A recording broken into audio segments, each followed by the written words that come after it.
Hi, this one video is done for wide public distribution, so we'll do no interfaces, no sites, but focus on the key question that our team is often asked from the users.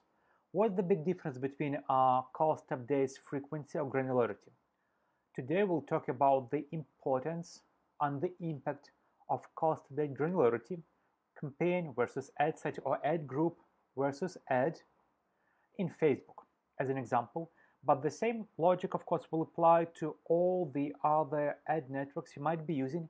And this is why it's important when you pick up your tracking or automation solution to make sure it has this cost update granularity that is good for your business.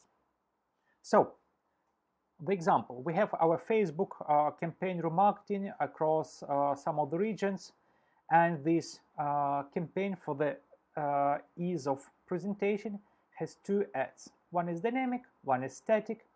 One gave 59 clicks, spent $50, got 12 conversions. So we try to make numbers as even as possible to demonstrate the difference.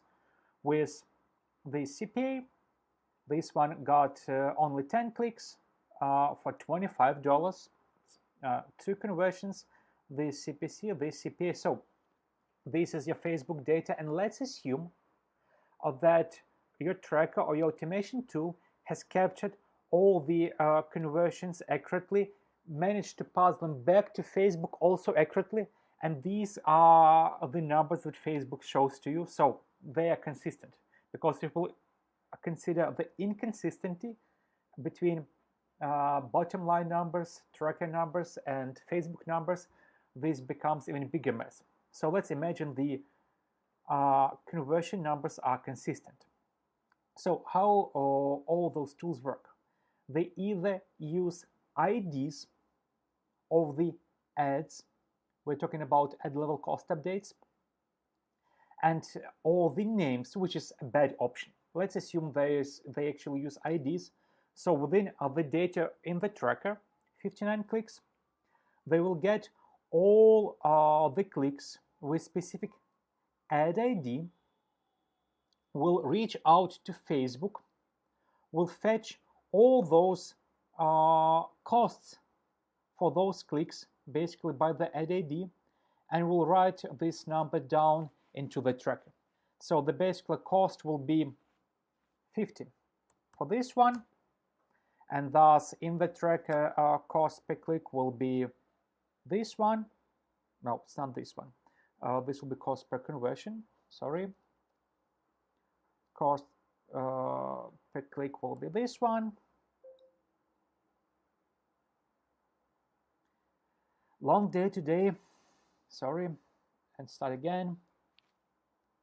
CPC, costs divided by clicks, CPA, costs divided by conversions. And for this ad situation will be the same. Again, track or your automation tool gets the IDs, goes to Facebook via API, gets the ID and the cost for the period, drags this data back into the system, says into the system, and does the math. So CPC will be divided by 10, and CPA will be, again, the costs divided by number of conversions.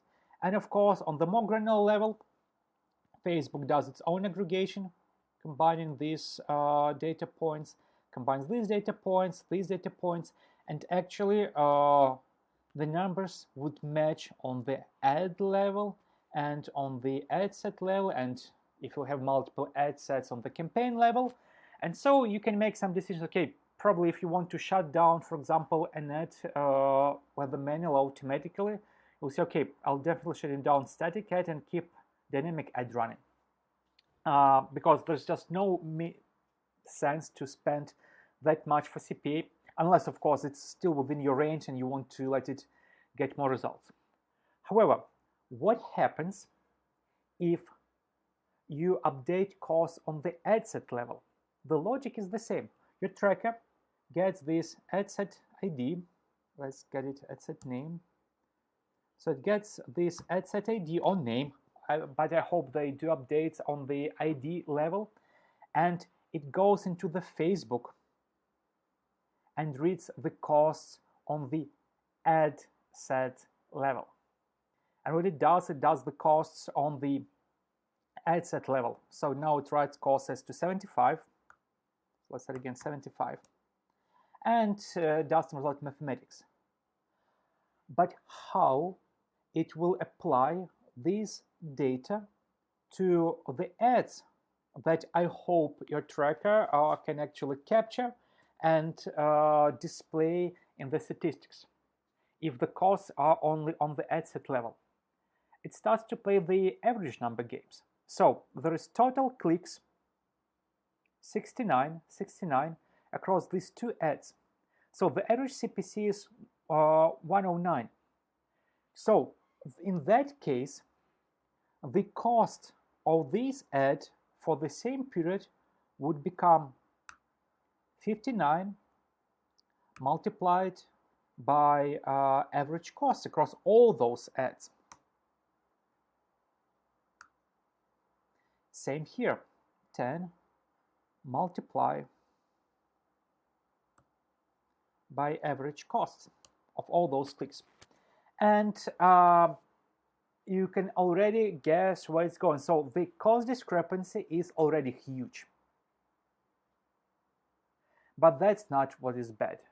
Because what is bad is actually when you start looking to the derivative data that is being calculated in the tracker automatically, where we have CPC, now the costs divided by clicks, the costs divided by clicks, or even if it was CPA would be equal costs divided by conversions equals cost divided by conversions.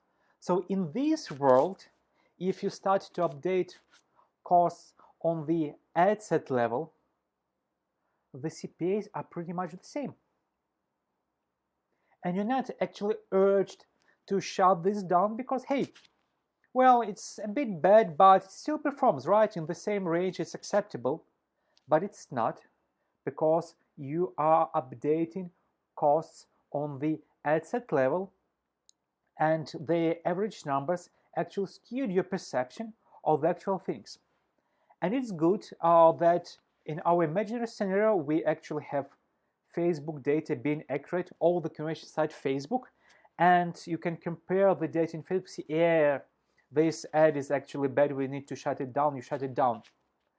But in the real world scenario, there will be a huge discrepancy, or not huge, maybe even 30% discrepancy between your bottom line numbers and your bottom line numbers usually very, very close to your tracker numbers, automation tool numbers, and the Facebook data. Otherwise, nobody would use the tracker if Facebook would be accurate. And what happens is that you can't rely on Facebook data, you need to rely on the tracker data. But if you do ad sets with multiple ads and update costs on the ad set level, and your ads are performing differently, like the discrepancy between their performance is large, there is a gap.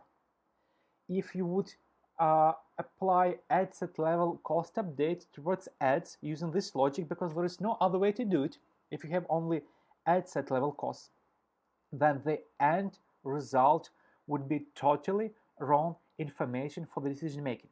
So this is why if you run ad sets with more than one ad, and if you want to make accurate decision making based on your track or your automation solution data, you want to run all those rules based on CPA or basically on any other parameters that are based on the ads cost, it is vital that your campaigns are all, for example, Facebook campaigns are updated on the ad level, not on the ad set level, because ad set level will give you very wrong and numbers on the ad level. So all the rules on the ad level will be meaningful, because you see, maybe this one for this ad will fire, well, almost properly. So you will just miss the performance of the good ones, but it will make totally wrong decisions about the performance of the bad ones, and thus will make meaningless either your ad level data or any ad level automation solution that you might have. This was slide. Hope you'll find this review useful. We made it based on the numerous requests from the similar videos I was making, and enjoy. Feel free to leave your comments and questions either in the chat or just below this video. We'll be happy to answer them.